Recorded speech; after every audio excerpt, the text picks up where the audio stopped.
anna Muhammadan abduhu wa rasuluhu la nabiyya ba'dah. Faqalallahu ta'ala fil Qur'anil Karim, a'udzu billahi minasy syaithanir rajim. Wasari'u ila magfiratin mir rabbikum wa jannatin arduhas samawati wal ard uiddat lil muttaqin. Faqala Rasulullah sallallahu alaihi wasallam, man qama ramadana imanan wa ihtisaban ghufira lahu ma taqaddama min dhanbi amma ba'd. Hadirin hadirat para jamaah salat tarawih rahimakumullah. Puji syukur kita sama-sama panjatkan kepada Allah Subhanahu wa taala. Alhamdulillah sampai detik ini Allah Subhanahu wa taala masih memberikan berbagai nikmat kepada kita, terutama nikmat sehat walafiat, nikmat iman dan Islam, serta nikmat kesempatan. Sehingga dengan berbagai nikmat itu tersebut, kita bisa meluangkan waktu, meringankan langkah untuk bersama-sama berkumpul di tempat yang mulia ini dalam rangka melaksanakan salah satu kewajiban kita selaku hamba Allah, yaitu diantaranya melaksanakan sholat isya dan dilanjutkan kepada sholat qiyam Ramadan secara berjamaah. Mudah-mudahan langkah kita Bapak Ibu dari rumahnya masing-masing menuju ke tempat ini dicatat oleh Allah Subhanahu wa taala sebagai amalan sholihan. Amin ya rabbal alamin. Hadirin hadirat para jamaah salat tarawih rahimakumullah. Kalau kita membaca Quran Bapak Ibu atau membaca hadis, Allah Subhanahu wa taala setiap memerintahkan kepada kita ibadah itu harus dengan targetnya. Jadi Allah itu merintahkan sesuatu itu kepada kita, bukan kita diperintahkan untuk ibadah, tapi juga harus mencapai target ibadah itu. Contoh, kita sholat tiap hari yang wajib, sehari semalam 5 waktu 17 rakaat yang wajib, yang sunata terhingga. Apa target sholat? Salah satunya apa? Kata Al-Quran dalam surah Al-Ankabut ayat 48, tanha anil fahsya wal munkar. Jadi target sholat itu adalah harus mampu mencegah perbuatan fahsya dan perbuatan munkar. Itu target sholat, Bu. Wah. Ya, makanya banyak orang Islam yang sholat tapi STMJ, sholat terus maksiat jalan, karena tidak tahu target sholat. Yang penting sholat saja, menggugurkan kewajiban. Tapi mencapai target atau tidak? Jawabnya wallahu a'lam. Zakat, Bu, minimal Ibu besok zakat fitrah. Apa target kita zakat? Ada targetnya buat iman. Baca dalam surah At-Taubah ayat 103. Allah berfirman, khudh min amwalihim shadaqatan tutahhiruhum wa tuzakkihim biha.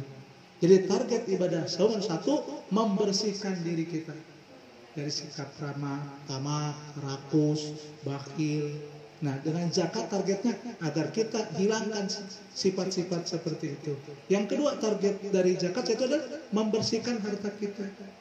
Jadi harta kita itu ya, apa tuh kerja, dagang, kemudian digaji, itu adalah walaupun secara lahiriah halal secara zatnya, tapi kan di harta itu ada milik orang lain, minimal 2,5%. Nah, untuk itu membersihkan dengan zakat.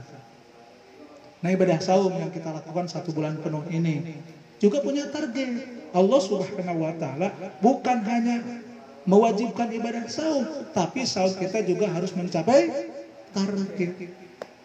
Ada berapa target ibadah saum buat iman? Ada berapa? Ada 7. Mau sampai sahur enggak, Bu? Ya, mau sampai sahur atau gimana? Ya, kalau sampai sahur sih ya. Nah, tapi paling tidak harus tahu bahwa target ibadah saum ada 7. Yang pertama adalah target ibadah saum kita harus menghapus dosa.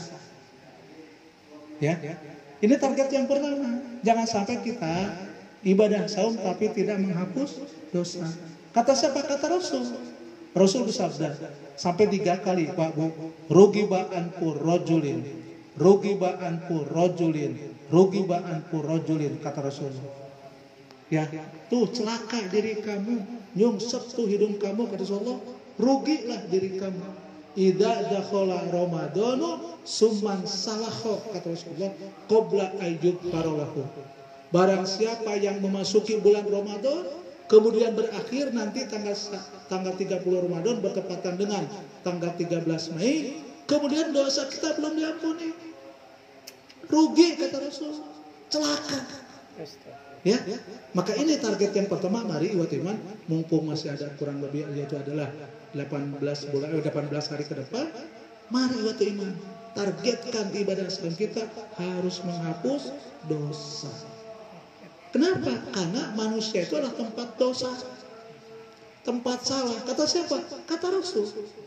Banyak hadisnya. Salah satunya Nabi bersabda, innal insana mahallul khoto wan nisyan. Kata Rasulullah, sesungguhnya manusia tempatnya lupa dan tempatnya salah. Jadi manusia itu tempatnya lupa. Tapi kalau lupa terus itu mah disengaja. Ya, kita jangan lupa terus, tapi kalau kali-kali lupa itu manusiawi dan tempat salah. Ya, makanya penting kita ini adalah harus ibadah kita harus dimaksimalkan. Yang kedua Rasul bersabda, kullu bani adama khata'un wa khairul khata'ina at-tawwabuna, kata Rasul. Setiap anak cucu Adam itu adalah berpotensi salah atau minimal pernah salah. Lantas kalau kita lakukan kesalahan, jangan larut dalam kesalahan. Saya sering menemukan masyarakat jam 1, jam 2 melepus rokok. Anak muda, Pak, bapak-bapak, Pak nggak puasa, banyak dosa. Percuma puasa juga. Saya banyak. Justru dengan banyak dosa itu puasa. Kenapa? Salah satu adalah puasa harus dan akan menghapus dosa. Ini kata Rasulullah, wa khairul khata'ina, atau kalau kita pernah melakukan kesalahan, Bapak Ibu, taubat. Jangan larut dalam dosa. Udah banyak dosa, ninggalin sahur lagi. Dosanya double triple.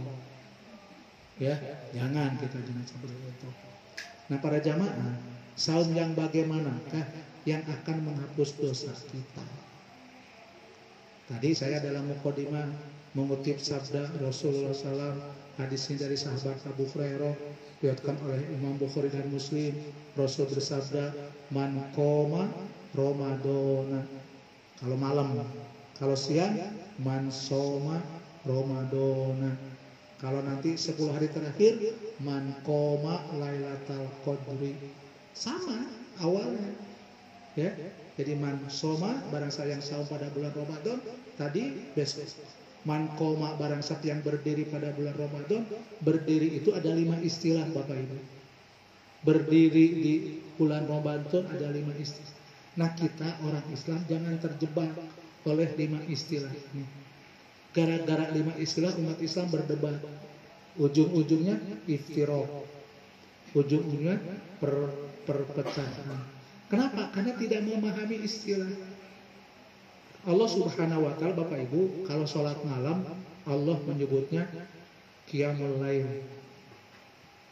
Baik di bulan Ramadan, setelah Isya, sebelum tidur atau setelah tidur, Allah memberikan namanya qiyamul lail.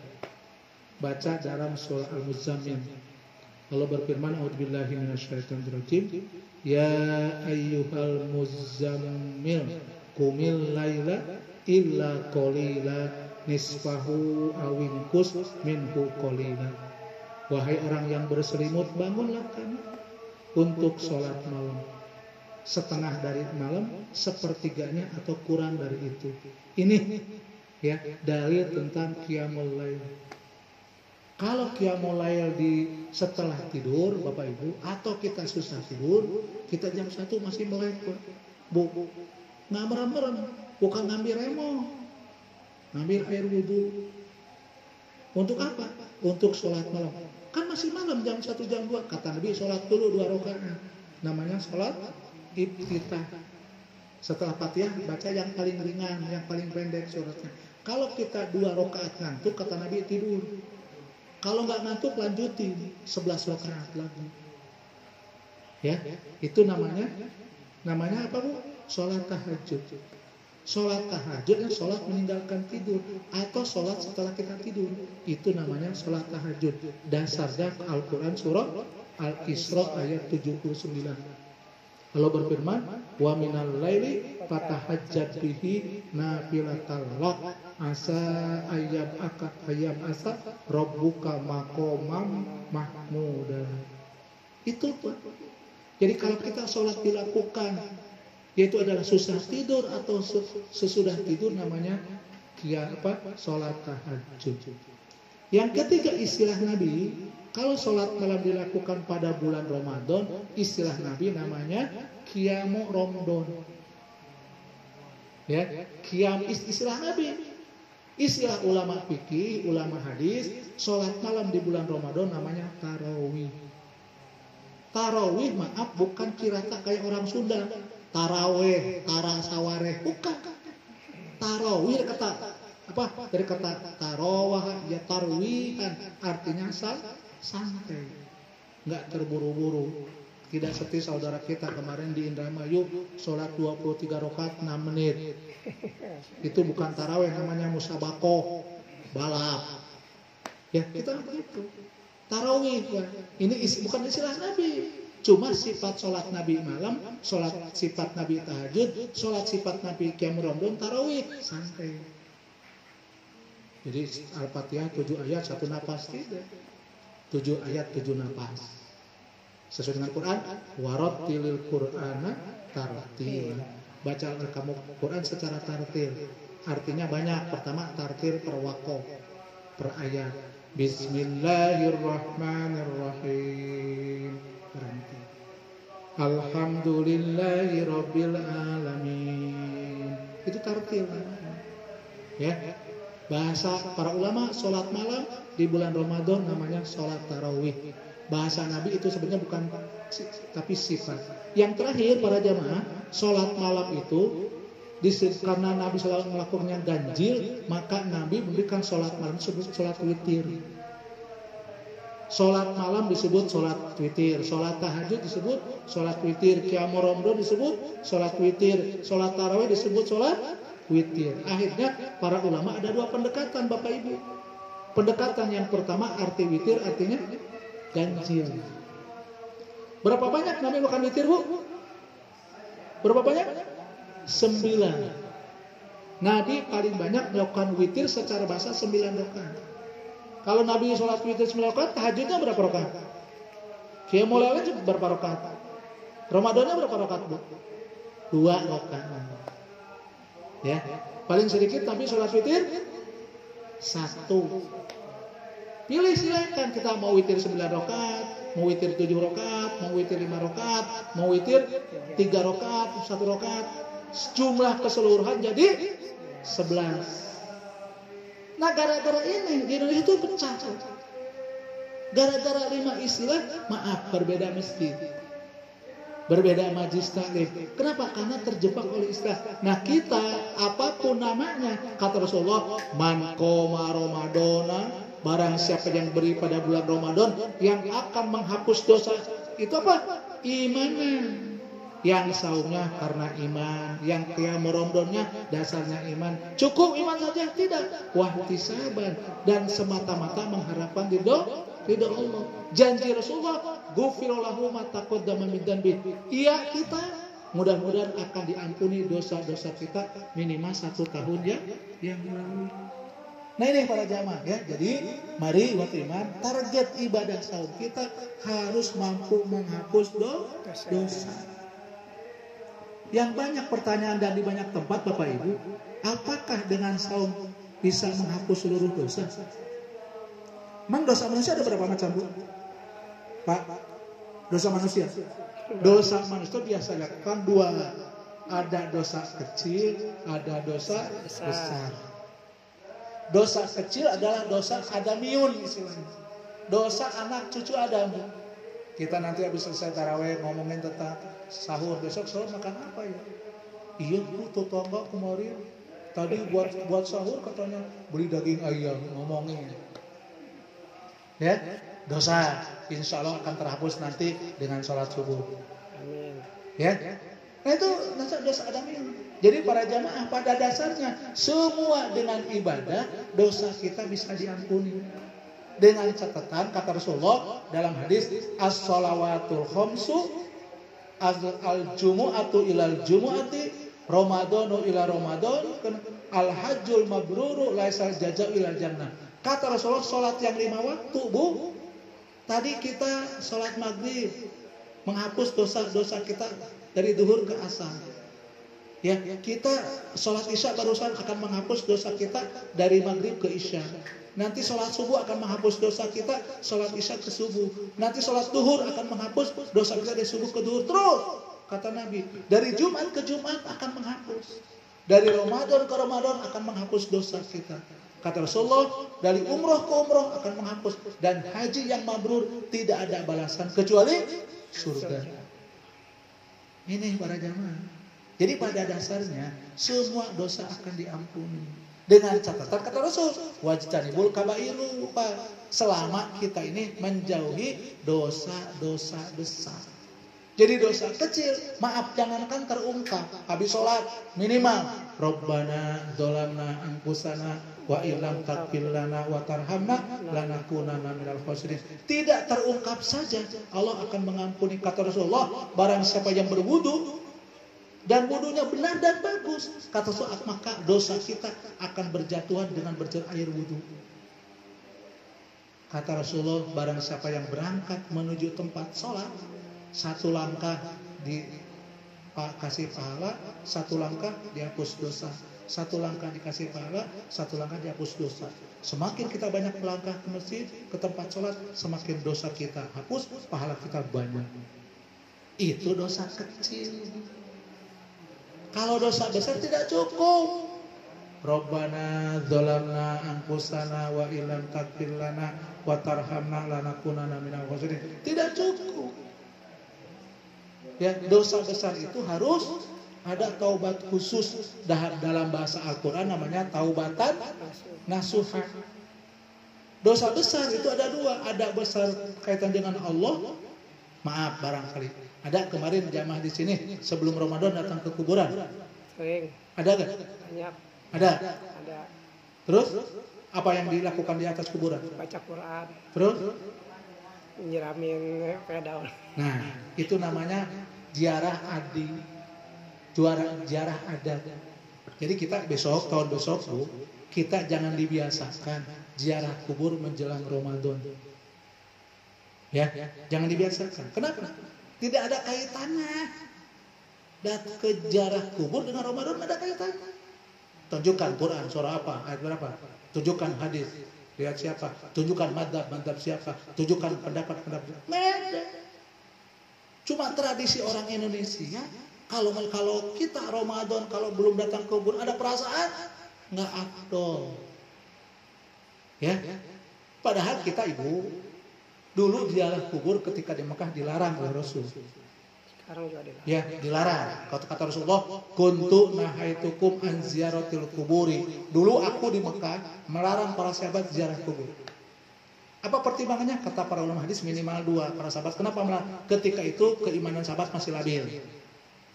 Karena baru Islam lahir di Mekah. Yang kedua, belum bisa membedakan mana orang yang meminta ke kuburan, mana orang yang mendoakan ahlul kubur. Stop kata Nabi. Jangan ziarah kubur. Setelah hijrah ke Madinah 13 tahun, kata Rasul, baru fazuruha. Silakan kalian ziarah kubur. Dikomentari oleh para ulama berdasarkan hadis. Kata para ulama, kita iwat iman, jangan ziarah kubur. 1, jangan menentukan waktu. Mau puasa, jangan. Kenapa? Tidak ada perintahnya, tidak ada contoh. Yang kedua Ibu, Bapak, kita ke kuburan tidak boleh melebihi 3 niat. Ya, kita datang ke kuburan jangan melebihi 3 niat. Niat yang pertama untuk apa Bu? Untuk mendoakan.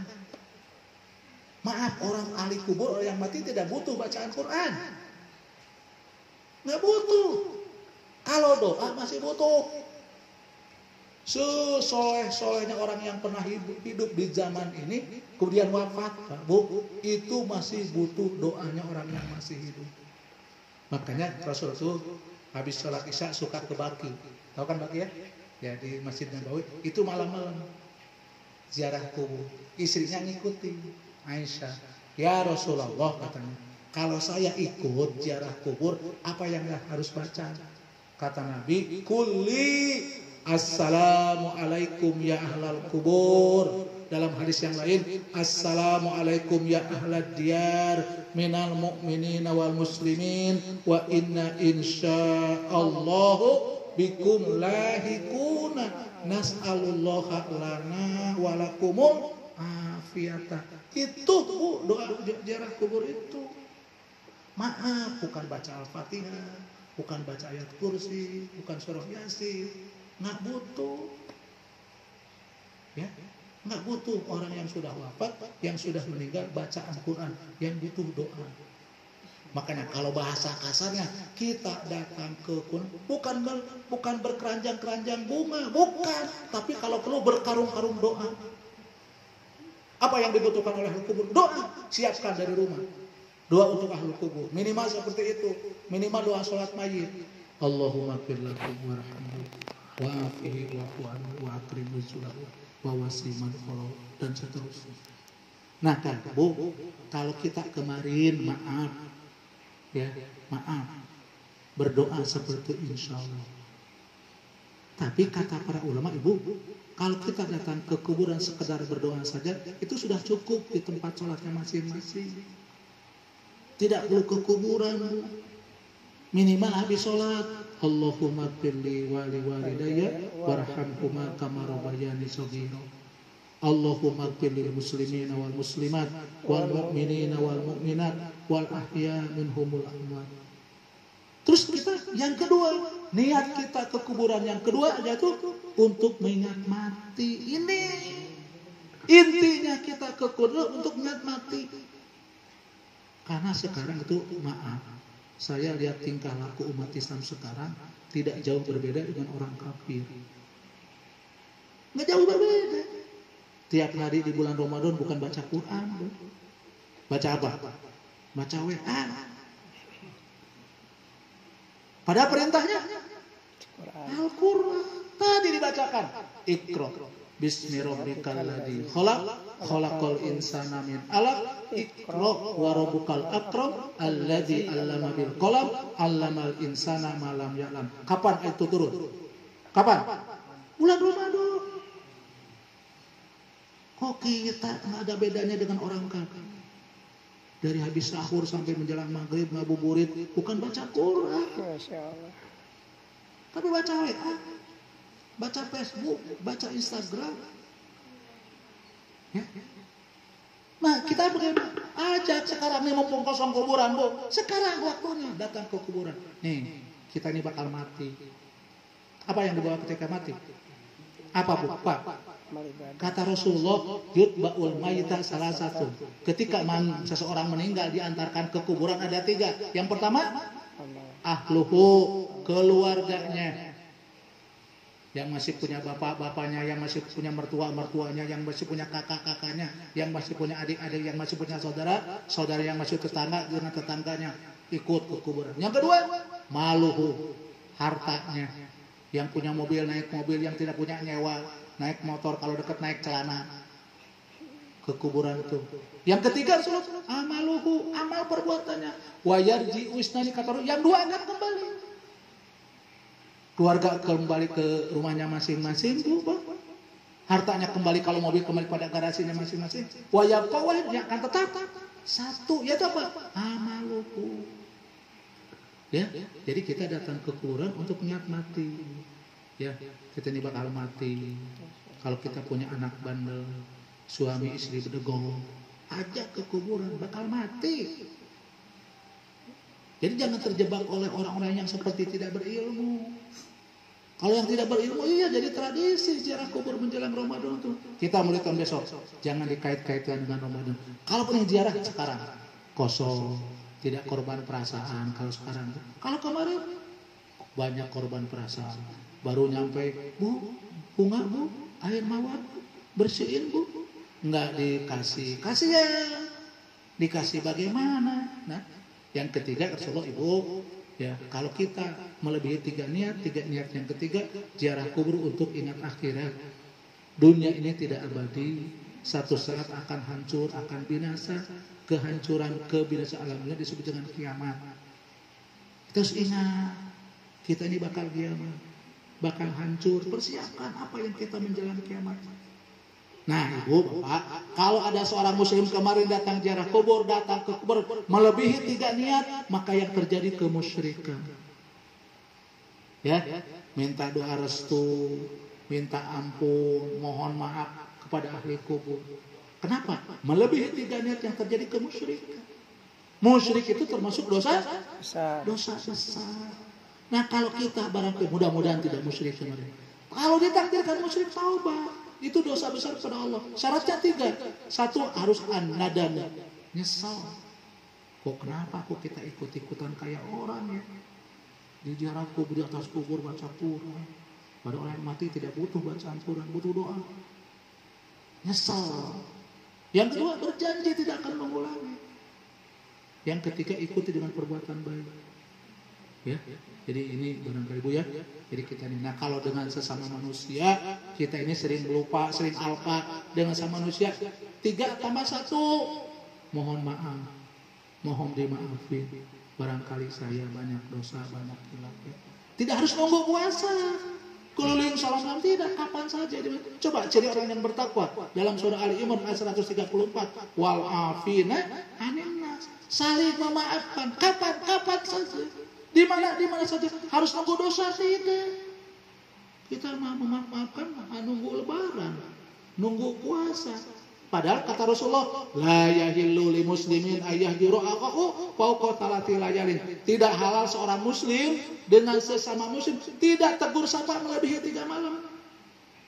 Dengan muslim, kesalahan hari ini minta maaf besok lebaran. Akhirnya sholatnya tutup lubang gali lubang.